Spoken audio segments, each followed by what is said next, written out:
Hello everyone and welcome to Consultation Off the Cuff. This is the Consultation Institute's brand new podcast, something we're really excited about and really excited to bring you going forward. So my name is Martyn Beebe. I'm the media production manager here at the Consultation Institute. I've been here for 5 years, responsible for all the video production and e-learning and imagery you might see in our newsletters and things. And I've got two of my fantastic colleagues here today as well. We've got Stephen. Hello, yes, I'm Stephen. I'm Legal and Parliamentary Officer. I write most of our articles. You may recognise my dulcet tones from training courses and things. Spent a lot of time under an upturned clothes horse and a duvet during lockdown, which was always fun, even in 36 degrees. And hi everyone, I'm Elena. I'm the Marketing Coordinator at TCI. Some of you might recognise me from members forums that you might have attended, like the Perfect Blend, or some of our webinars like our Wednesday Wisdoms. And what we're looking to bring you here is like a really conversational podcast, quite relaxed, tackling tough issues at times, as we will do later on today, but also bring an element of fun, which we'll introduce to you at the end of this podcast.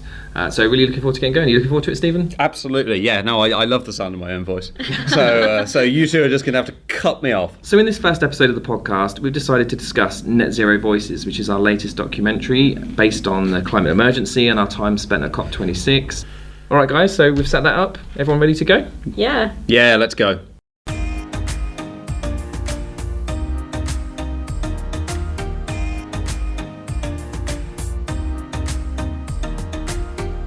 So, as you may well be aware, you may well have seen the video, you may well have seen trailers for it. If you haven't, I very much commend it to you. Last November, we were up at COP26. In particular, Martyn was leading for us on that. So, Martyn, what was COP like?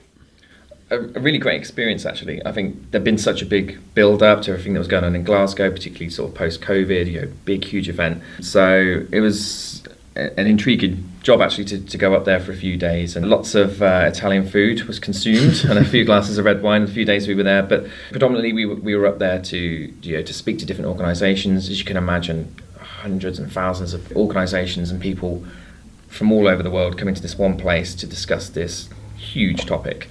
As you can imagine, sort of even outside the zones, there was lots of going on, lots of sort of protests against governments and things like that. So a really sort of interesting, sometimes tense place to be, but ultimately it was fascinating.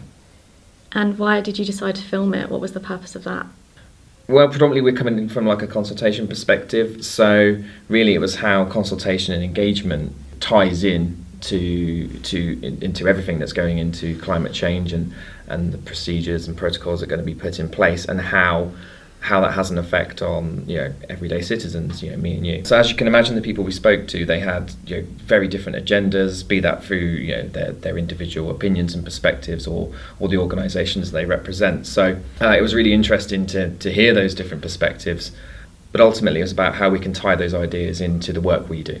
Yeah, of course, because we know how we feel about it, but it's good to know how other people feel about it too. Actually, it led to a big challenge of the filmmaking itself, because we met so many people there and conducted these interviews and fascinating people, and unfortunately there was some people that we weren't able to meet, so we conducted interviews with those on Zoom following COP, and it was because of those different agendas and perspectives that people had that actually made it an incredibly hard task to put together that film. Yeah, very much practicing what we preach there, with going out to people afterwards as well, the people you want to speak to, even if they're not there on the day, in the time. Mm-hmm. Make sure you go out to them afterwards. And from a film, from a sort of editor's perspective, the Zoom ones were tough, because as you can imagine, people at COP, we were sort of catching them between meetings, between different events that were going on, particularly today. So what we got from them was very focused in a sort of 5-minute interview, really, that we had them, where Zoom, as we're all probably used to over the last sort of 2 or 3 years, gives people a platform to I don't want to say rabbit on, but it gives proliferate is the flourish. So the interviews were not as concise, albeit they were still fantastic and bring value. And there's things we can do with them, even the bits that were left on the cutting room floor, that we're going to be able to use and leverage in the future. But it made that task even harder, about how we make this film like a really cohesive piece and how we piece it together. Yeah, of course, and as a means to let people know that we can help too. Yeah, completely agree. We went up there, to make people aware of us as well, and and how we can help, as well as sort of raise the awareness of the importance of green and how consultation is going to be very much involved in that. And on the subject of how vital the consultation and engagement side of things is, you've seen everything that came out of this film. You saw all the interviews, you saw everything, and you've been through for us. We sat down and had a chat, as you'd expect beforehand, about this. What we're going to be talking about in the broadest sense, and you provided us with a list of little sound bites. You sent them through. We had to listen to them. And we sort of thought, okay, which ones of those can we talk about? Which ones of those are we going to be, really good to talk about? Why don't you introduce them as our auteur here? Why don't you introduce the first one, and we'll see how the conversation flows. Yeah, well, we had some great interviews, and every one of them brought value. But there's sometimes as an editor or filmmaker when you're behind the camera and you hear somebody deliver this perfect line that you can relate to, or you just think is just absolute gold, and instantly that's in the film. That makes the film. Yeah. And these ones we've selected aren't the only ones, but they're sort of important ones that we thought worth a discussion. So this first interview, this is actually the very first one we captured. So we got off to a really good start on day one, because this is Sophie Howe. She spoke brilliantly. She's the Future Generations Commissioner for Wales, and she was very much focused on the challenges for government and what changes are required in order to achieve net zero, and really the implications of that and the cost that's going to come with, and what a big challenge it is. We know that if government are going to take the brave and robust action that they need to take in order to reach net zero, there's going to be some big changes to people's lives. There's going to be changes to the way they travel, changes to the way they work, changes to the way they power their homes, changes to the way that communities look and feel. But there's also going to be some challenges around things like retrofitting energy efficiency measures in our homes, new boilers, and that will come with a cost.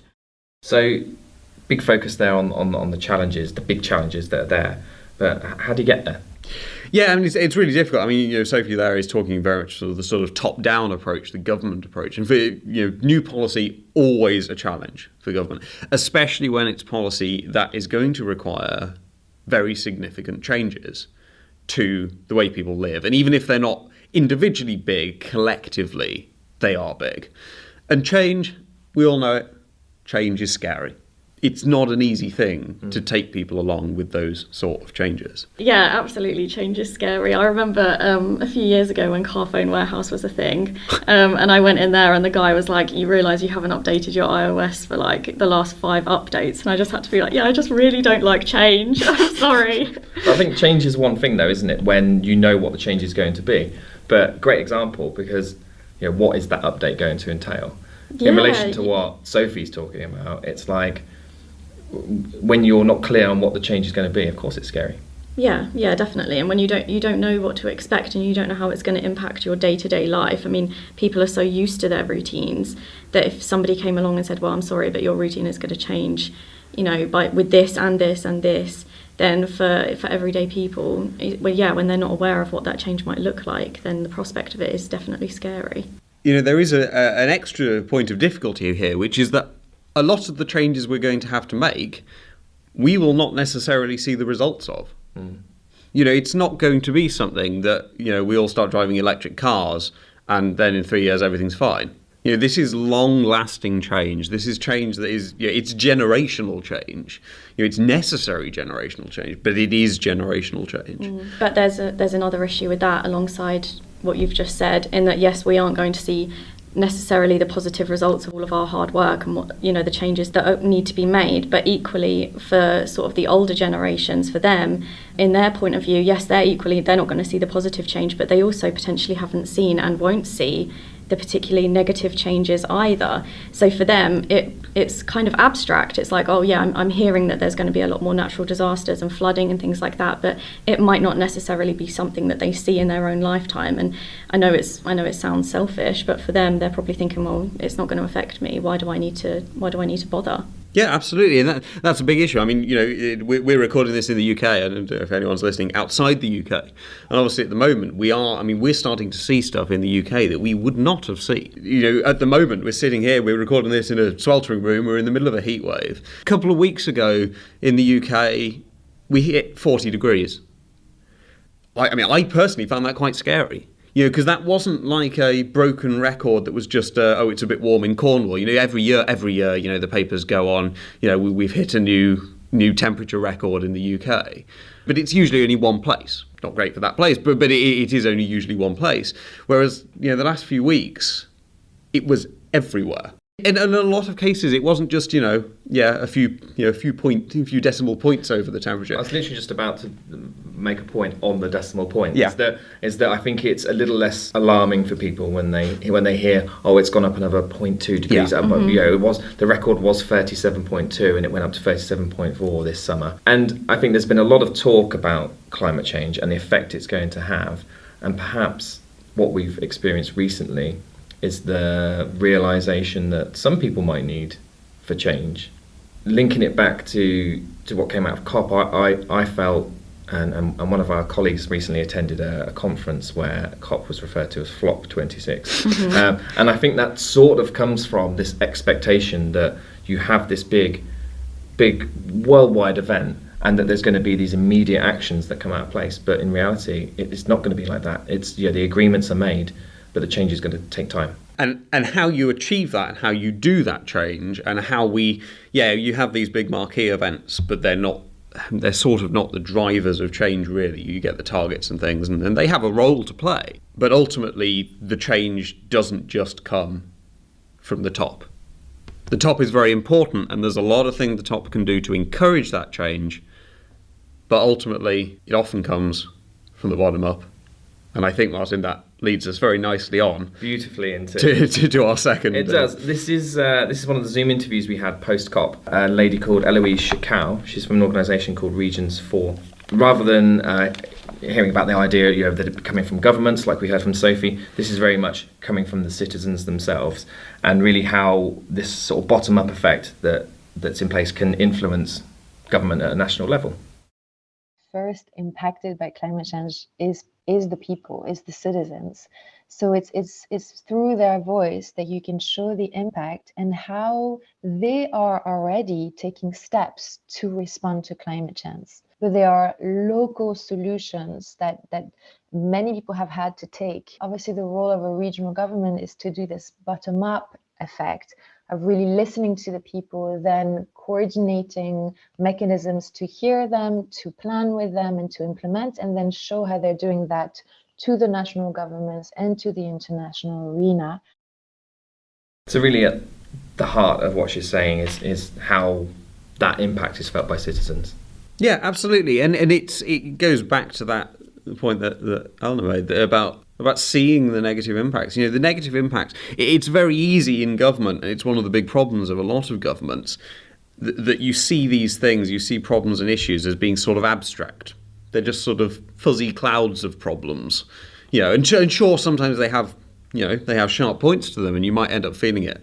But actually, on the individual level, local people, local communities, feel them a lot more. It's not to undermine Eloise's point, because grassroots programs and projects and movements are all very, very important, and they're very needed in the situation, because if you're a billionaire who can, take a private jet if you're just travelling half an hour down the road, then of course the effects of climate change, they're not really going to be affecting you. And so, perhaps that is about perspectives, is that if it's not affecting you, it's hard for you to make those changes.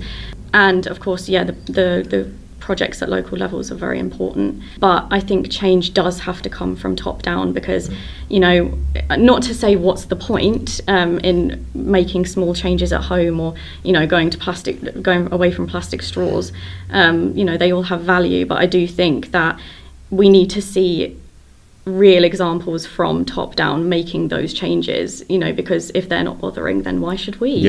Well, those small changes that you're mentioning, like our plastic straws and substituting those, and we're not really seeing the effect of that. And we know we're doing a good thing, and we know we're doing a good thing by being conscious and recycling, for our bin collections every fortnight. But are we really, we don't firsthand see how that's making a change, and we know it's a positive thing, but are we seeing it? But I wanted to link back to slightly what you said beforehand and bring sort of hypocrisy into it, because I watched it's not very often this happens, but I watched a Question Time a few weeks ago. Oh, right. Oh, wow. Okay. It's a rare occurrence. Audience numbers up by 1 for them, indeed, then. Indeed. And it was predominantly, as I'm a Formula One fan, it was Sebastian Vettel was on there. And it was all around climate change. You may have seen this one. He spoke very well, and he's very pro-climate change.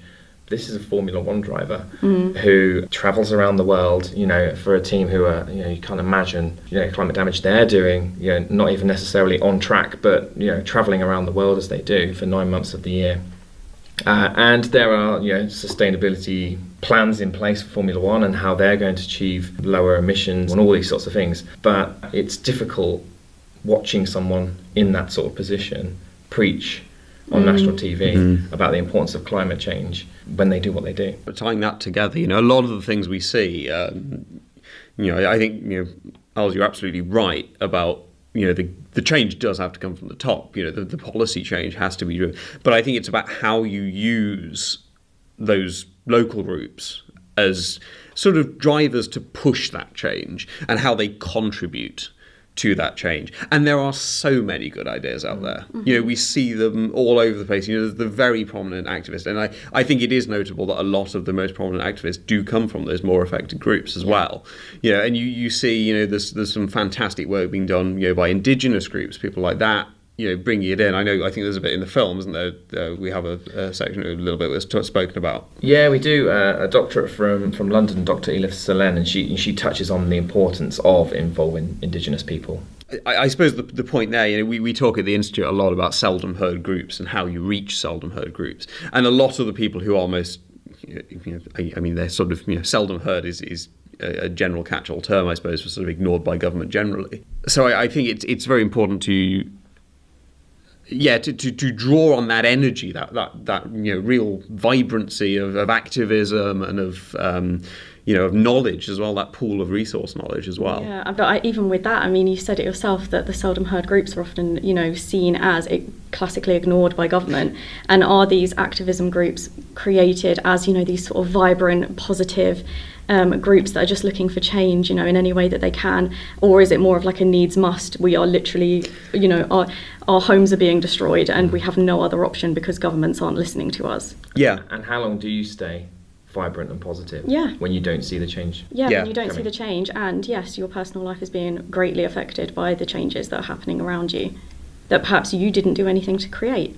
I suppose it's how how decision makers draw on that. And I don't think a lot of decision makers, they've quite worked out how is best to do that yet. How is best to capture that energy and use that internally as the driver for the policy changes that need to be made to make that happen. And I think that is the real sort of crux of the issue. That's the bit that needs help with. And that's the bit we all need to work on. Even those who aren't of maybe a more activist mindset. I'm not of a particularly activist mindset myself, but I need to work on individually as well as at the government level. We need to work on how we capture that energy, how we boost that energy, how we make that change happen, and how we get it to the right people to make that change. So one of my questions for you was going to be, how do those local citizens actually make themselves heard, and how successful are they in that? And it kind of probably links well to what the next clip is. It's from Robin Prest. He's from the Climate Engagement Network in Vancouver. Let's hear from him. Although there are many really effective engagement processes being used, we need to be engaging at every level of the system. It can be deliberative things like climate assemblies, place-based engagement like green participatory budgeting that's bringing people in to understand how climate change is affecting them on their road, on their street. And it needs to have learning built in so that elected officials and politicians are hearing from citizens, who are hearing from scientists, who are hearing from stakeholders in an ongoing iterative conversation. So lots of concepts and terms that working in consultation we're familiar with there. What did you think of what he had to say? There is always a big debate about how these mechanisms work. What are the best mechanisms for doing this? And actually, most of them, they have a place. They have a place. He talked about citizens' assemblies there. We approve of citizens' assemblies. We certainly think they have a place in consultation engagement. We think a lot of people don't use them quite as maybe they're best used, but we do agree with them. And one of the key features of those, and he discussed it there, is about learning. It's about using consultation, using engagement, using involvement, whatever your local terminology is, as sort of a teaching tool as well. Not in a patronising, condescending way, but sharing the information that people need to engage at the level they need to engage at. The governments can draw on scientific expertise of whoever they need, really. Your general Joe public can't really do that. And I do wonder if, as consultors, as people doing that engagement, we need to work out how we integrate that sort of learning process into that engagement better, so that people can engage at the sort of it's about parity, I suppose. It's about they have the parity of knowledge to be able to engage fully on that. Yeah, I definitely agree. But it does kind of remind me of, I'm not sure if it was at COP26 or an earlier time, that Greta Thunberg sort of stood up to a lot of leaders and said, this is all just blah, blah, blah. Yeah. And it does remind me of that, because the governments are influenced by experts and scientists and have been for years. They know the situation and they know what's important. I know what you mean by kind of, involving Joe public in this and sort of educating them too. But, I wouldn't want it to seem almost like reductive, because I know that a lot of people are very aware nowadays of the importance of climate change, and what they're looking for is not necessarily another expert to tell them that everything's doomed and that if they don't make change that things are going to be wrecked in 2050 or even earlier. That they know that they are educated in that sense. What they need is somebody to come with them with practical options or solutions to say, yes, we're aware of this and this is what we can do. It's not, I don't want to sound like I'm being apathetic in that sort of, well, there's no point, why are we bothering? Because I'm certainly not, but it's just a case of, I hear it all the time, that, how wrong things are going, and it's just, okay, well, give me a practical solution to that, tell me what I need to do and I'll do it. You're right, it very easily can spill into, and I think that blah, blah, blah phrase is a really good one. It can very much, it can be like a delaying tactic. It's like we're delaying action because we don't really know what to do. And I think it's about how you integrate that sort of educative function into achieving those achievable solutions. I worry sometimes that it's sort of, you keep speaking to experts and scientists and they keep telling you the same things when, as we're seeing all over the world, that people are being affected by climate change right now. Yeah, absolutely, and people know their solutions, and people know the general solution. Take an extreme example: fossil fuels. Everyone knows we need to get off fossil fuels. But what you can't do is just say, well, as of next Monday, we're not going to use fossil fuels anymore. And that links back to what Els was saying earlier about it. It has to come from the top. That's not anything we can do. We're consumers of fossil fuel. It doesn't come from us. No, we're at the mercy of what they choose to offer us. And we can adapt to the change. I mean, one of the interviews we conducted in the film was with a chap called Ayuba Hassan from Nigeria. He worked for a company called Earth Point Development Services.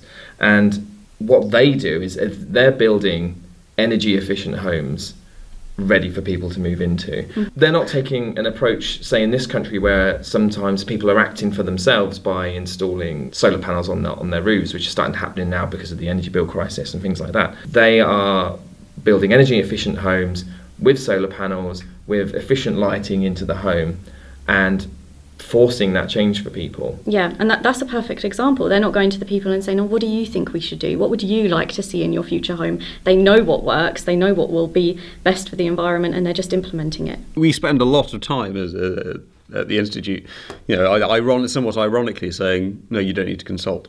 We do that a lot. And these sort of issues, just going back to the sort of educative point, and the example of, fossil fuels, we can't just turn it off. The role of that education and the public is making that solution, which we know is the ultimate solution, making that workable. How do we get there? And it's about educating government. It's about educating the government has those resources on tap. They know how to do that. People are as Eloise was saying, people are the greatest resource here. There are so many good ideas out there, and some of them might need that little bit extra knowledge, that little bit of an extra kick from somebody who is an extra kick or perhaps some investment. Yeah, well, I mean, ultimately, that's what it comes down to. Mm-hmm. In our localities, we do stuff with councils all the time and things like that on this.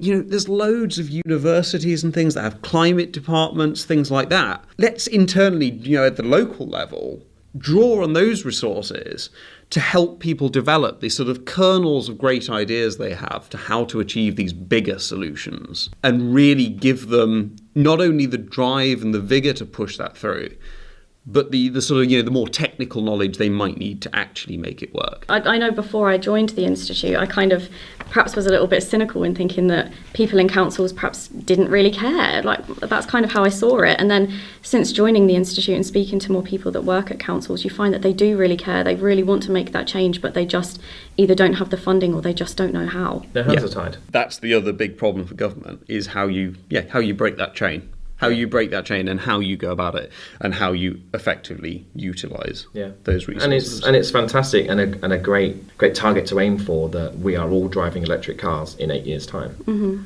But they're going to have to make those cars far more affordable for your everyday person. And they're not future planning themselves with the hundreds of thousands of houses that are being built in this country, and they are not putting in electric car charging points. No. Like, why aren't they doing that? That's future proof. Yeah. If that's what we're going to have to go to. Yeah. In the town where my mum lives, they've recently built a new car park, and I think there's something like 800 spaces. And I think there was maybe 30% of those were going to be for electric vehicles. And Crazy. You think, but you're aware that every vehicle is going to have to be electric in a few years. So why not make every space? Why not give that opportunity to every space in the car park? And I think it's those sort of combined solutions that are the ones we really need to get to, and the ones that we really need the people to help with. We really need general people to get. Yeah, and they're common sense things, but they're things that are getting missed, and that's probably where our role is. Yeah, absolutely. Totally agree with you. So last up, but certainly by no means least, because this is a really powerful one, I think. This is Solomon Arigbabu. He's from the Human Environmental Development Agenda in Nigeria. Mm-hmm. Had a really good chat with him, really interesting guy. He's touching on the changes that are required, and we all agree that the changes are required, but without the solutions and the alternatives in place, how receptive are people to it? Which kind of relates to what we've already been saying, but really interesting to listen to. People have different reasons why climate change is important to them, but they are all committed to getting global leaders to take action. So when government come around and say, oh, it's going to flood in the next 1 month, 2 months, you people along the river basin, you need to move to where? So when government say, don't cut down that tree because we need it to balance the ecosystem, use some other source of energy for making your food, and there's a woman who needs to boil water for her to make pap for her crying baby. For her, she needs an answer now. So when you don't have alternative for her, every other thing you're talking, persuading her to protect the environment, it falls on deaf ears, not because she doesn't care, but because it's an existential issue for her. Out of all of the interviews that I watched in your documentary, this was the one that really, really stuck with me, because I think essentially this is kind of the argument that I've been making, is that yes, education and conversations are really, really important, but when you've got areas of the world where they're already experiencing really negative impacts of climate change, and yes, we hate the fact that it's got to 40 degrees here, but in areas where there's flooding and perhaps, maybe the main source of life that people rely on, like rivers and things, are sort of at the same time a real risk to their livelihoods and are affecting them right now. What solutions can we offer these people in a practical and urgent way? Out of all the interviews we conducted, I mean, that was by far the most sort of relatable and personable and very sort of humane examples that he gave, that real problems that are happening right now. But he was completely right. Without those solutions and those alternatives in place, when you're being asked to stop doing this, stop doing that, move away from here, it is ultimately going to fall on deaf ears. Yeah, and that's where governments need to come in more quickly and offer practical solutions for people. If they're saying you're going to need to move because the river that you might rely on is going to flood and displace you, then you have to offer practical solutions to that. You can't just say, well, you're going to have to move, but it's not our problem where you go. Particularly where you've got situations where livelihoods are going to be disrupted. Because livelihoods, part of the problem, and we identified this very early on, is resource. Mm-hmm. It's where you get the resource and where you get the resource, because, if you're going to tell someone to move, that's one thing. But unless you're going to give them a way of doing that or support them in getting a way of doing that.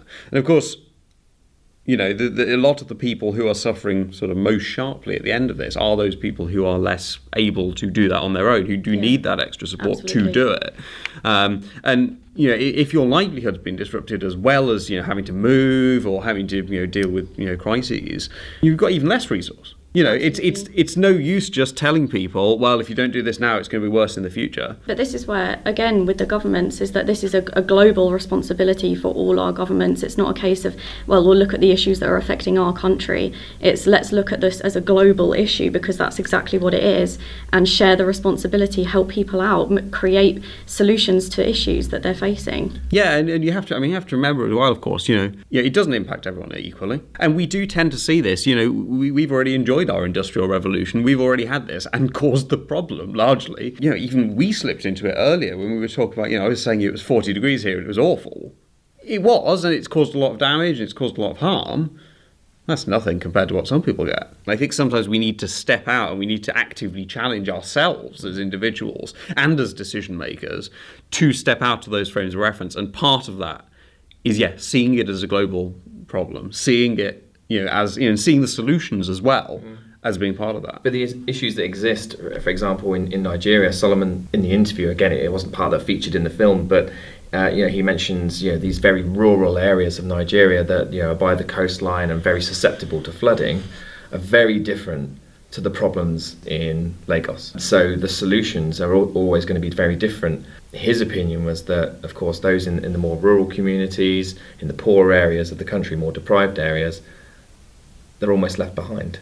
So it doesn't have that global feel of, or even in their case, a national feeling of like we are in this together and we are going to tackle this problem together. And and the solutions themselves are not one size fits all. The solutions are going to need to be different. And sure, that complicates things, but we have a responsibility to come to those solutions. And the ideas factory for those solutions, the place that is really churning out those solutions, that's not hampered by institutional thought or lobbying or whatever the local problem is. They're different all over the world. The ideas factory that really generates those solutions and those alternatives is the bottom up, but they can't implement them in a lot of cases. And that's where the responsibility of the top-down decision makers comes in. It's about meeting them halfway, getting all those great ideas that perhaps in their original form might not be perfectly workable. Yeah, and then involving them in the change. Yes, and involving them in the change, exactly. And that, I think, when we've got that, and it requires a lot of work, that's when we're going to start actually solving this problem rather than just deferring it. Because we can't delay anymore. We are already past the point. You look at the IPCC reports and things, we can't delay. And I suppose that's our challenge as consultors, as decision makers, as public bodies, whatever area you're working in, because it is a universal thing. It's not just councils, it's not just it's the NHS, it's all of these different people. That is our challenge, is working out how we can best do that using our structures and challenging those structures if necessary. And that is the point at which we actually start getting solutions. So, obviously, great discussion there. It was really, really interesting, really, a lot of passion flying around, I think, and we see that all over the place. Obviously, quite a serious issue, a very, very important issue. We didn't really want to end on sort of a hyper-serious, preachy, finger-wagging point, really. So we had a little discussion about something, something we could do at the end, just to make it, a bit of fun between us, And we couldn't really come up with any better title than simply The Thing We Do at the End. What we're going to do is we're going to pose a question. Everyone, it'll be a different question every time. If we have guests on or interviewees, we'll ask them, to join in. I was sitting thinking, what can we do? Sort of what could be a good first one. We think we've come up with quite a good one. I'm very much looking forward to hearing what people have on this. So the first one we're going to be doing, examples of consultations in film. Yeah, I think we would probably all have different styles to approach it with, but there's three key questions. What's the problem that needs solving? Who are the stakeholders? And is it a good or a bad consultation? So, Cue jingle.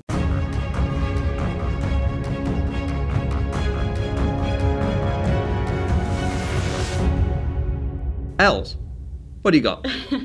Okay, so mine is less of a consultation and more of what I would consider it to be an engagement exercise. Yeah. And my film of choice is Mean Girls. Okay. Interesting. A film that I watch probably every day from the age of about 12 to 13. Should I watch it? I've not seen this. Yeah. Yes, you should absolutely watch it. But the moment in particular that I'm going for in this film, no spoilers, I don't think, or maybe a bit, is... Close your ears if you really want to watch Mean if Girls. you somehow haven't watched Mean Girls yet and are desperate to. I think we then- better listen, though. We better... Sure, it's not Yeah. a Sixth Sense type twist. But Yeah.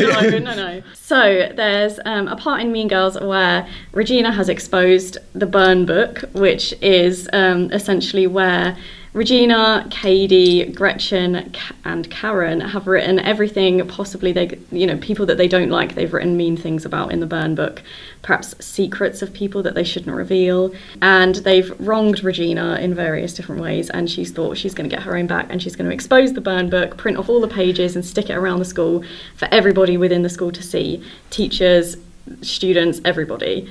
And of course it transcends into chaos, and the teachers, in their attempt to sort of regain some control, have decided to what I would consider perform some sort of engagement exercise, where they're sort of trying to sort of get a hold of, they're trying to restore the status quo. Right, okay. For the students, particularly the girls, which is actually an issue that I have with this at some point as well, I can go into. So the engagement exercise itself involves setting up a little stage, and every girl one by one gets up on the stage and sort of says something that they're sorry for, or they mention somebody that they appreciate within the school. And some of them go well, some of them don't. There is part where a girl stands up and says that we should all bake a cake made out of rainbows and smiles and just all eat and be happy. And it turns out she's not a student at the school. She's just very, what does she say? She just has a lot of feelings. Okay. Great way to involve people. The people that have a lot of feelings should still be included, I would assume. Yeah, absolutely. Whether you're a student at the school or not, if you've got a lot of feelings, they should be heard. Yeah, and everyone gets to enjoy rainbows, glitter cake at the end. It's great, rewarding people for their participation. So in terms of your questions, Yeah. who are the stakeholders? The stakeholders, I would say, are all of the girls at the school. And this is potentially where I have an issue with it, because written in the burn book, it is a lot of secrets and a lot of girl-on-girl hatred. But a lot of these issues are actually caused by the boys at the school or the male teachers. And in which case, why aren't they being involved in this exercise? Very good point. They've caused a lot of the problems. Yes, a lot of the infighting is the girls, but why aren't the men included in this? Why is it just the girls? Okay, I mean, I think that's a very strong argument. I think we can certainly mark that one down as, definitely. I would agree. Engagement. I think that's a sort of modified town hall or whatever. I'm watching Mean Girls this weekend. Yeah. I better make time in my calendar to sit down. Okay. I mean, I think that was a very strong opener to the thing we do at the end. I know you wanted to go last, Martyn, because I know you are. I don't want to stage you. You don't want to. You don't want to show the pair of us up. So I will go next. I'm actually going to go the other way. I'm going to go with one that is manifestly very, very bad.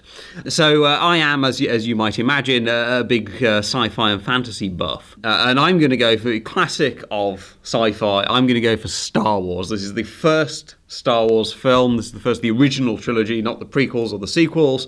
And the thing that happens, the problem that needs solving, is less of a problem and more of a planet. Alderaan. Should they have consulted on the destruction of Alderaan by the Death Star?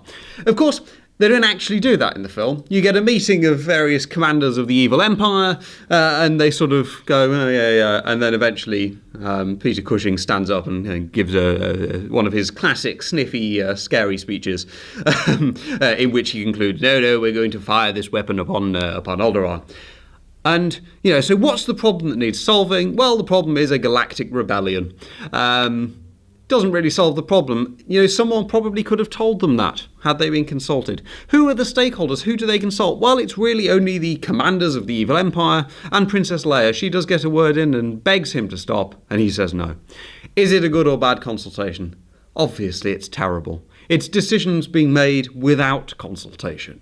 They're not asked. They didn't ask the people of Alderaan how they'd feel about being destroyed. They didn't go out and say, what impact's it going to have on galactic trade? None of this. They didn't engage business. They didn't engage people. They didn't engage charities. Maybe there were donkey sanctuaries on Alderaan. They didn't ask the donkeys how they'd feel, did they?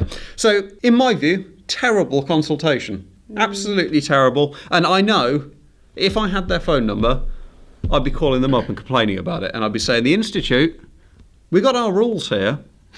And we don't think, and I probably would get a visit from Darth Vader afterwards, but we'd deal with that as it came up. We'd lock the door or something. I'm sure it'd be fine. So, did they follow the gunning principles? Did they follow it? Well, they didn't conscientiously consider anything, so that's gunning 4 out the window. Did they consult?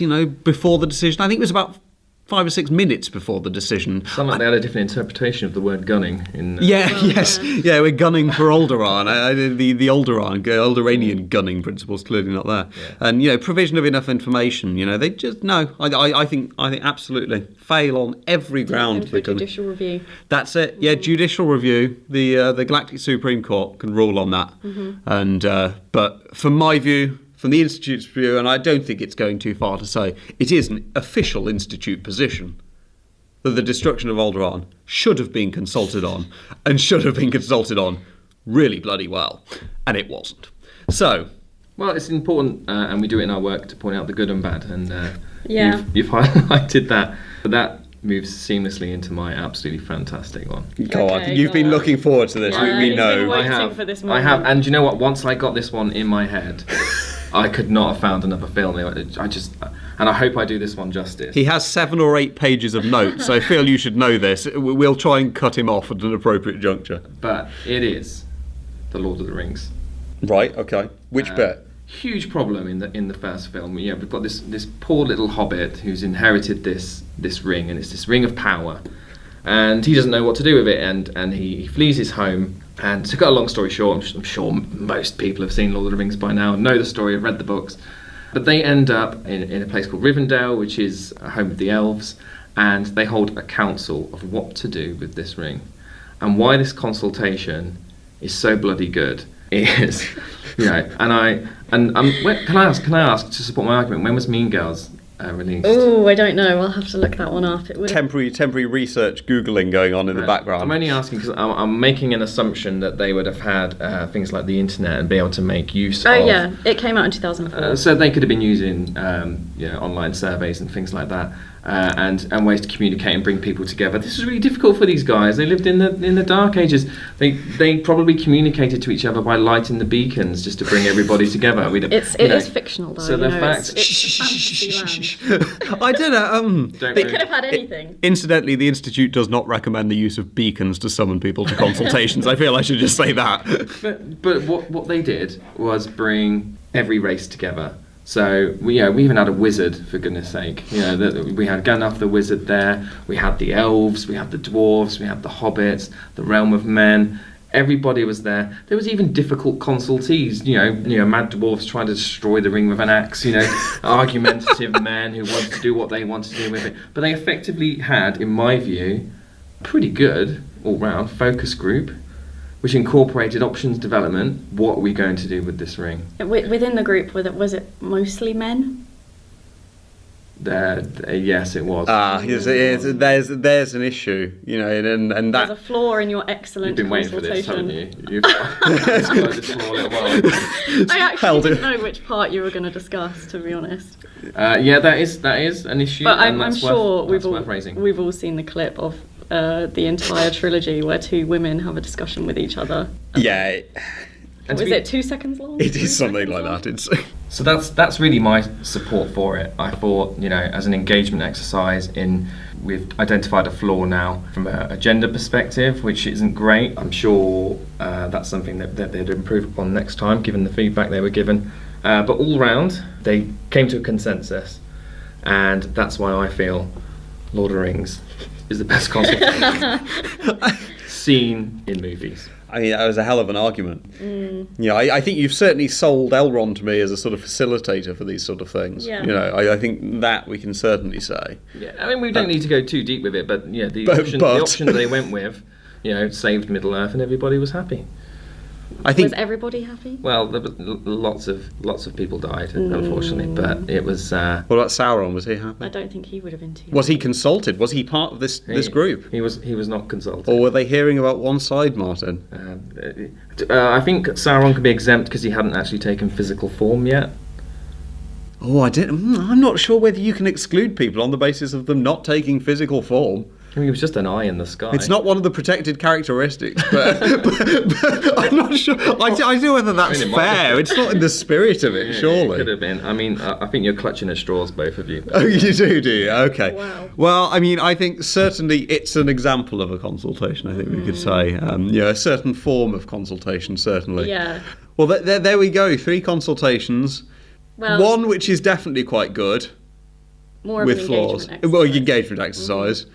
One which there's an adamant insistence that it was very good, and serious problems with stakeholders, representation, balance. But we'll. It has nothing to do with my bias for the brilliance of those films either. Just for the record. Well, yeah, we never hear about it in the office. Yeah. I can't talk on that. I'm saying that as if I don't love it. But it did save the world. So I suppose, do you have to give it credit for that, or is this a cause? No, I don't know. Anyway, so there you go. That was the very first. And I think a very good, strong opener for the thing we do at the end. And which films do you think have great examples of consultation and engagement? Yeah, absolutely. Yeah, we want your thoughts on the whole podcast, not just on this, but yeah, absolutely send in your films, your ideas. Send them in to, I think it's the usual address for the moment, is it the info account at the moment? Yeah, info@consultationinstitute.org. Yeah. That's info@consultationinstitute.org. Or go to the website. And any thoughts about the rest of the podcast? If you've got any ideas for things you'd like us to talk about in future editions of the podcast, any ideas for guests, if you've got any thoughts, if you'd like to be a guest, if you think I've got something to say and I want to sit around and chat about that, do get in touch with us. It'd be great to hear from you. We're hoping that this is going to be a nice long-running thing. I think, certainly speaking from a personal perspective, first one's been great fun to do. It's been really interesting. Yeah, really enjoyed it. So I think that's it. I think that's it. We've got it done. From me, Stephen. Yeah, and for me, Martyn, thank you very much. Yeah, thank you guys. Yep, and we will see you next time. See you Bye later. for now. Bye-bye. Please leave that one in.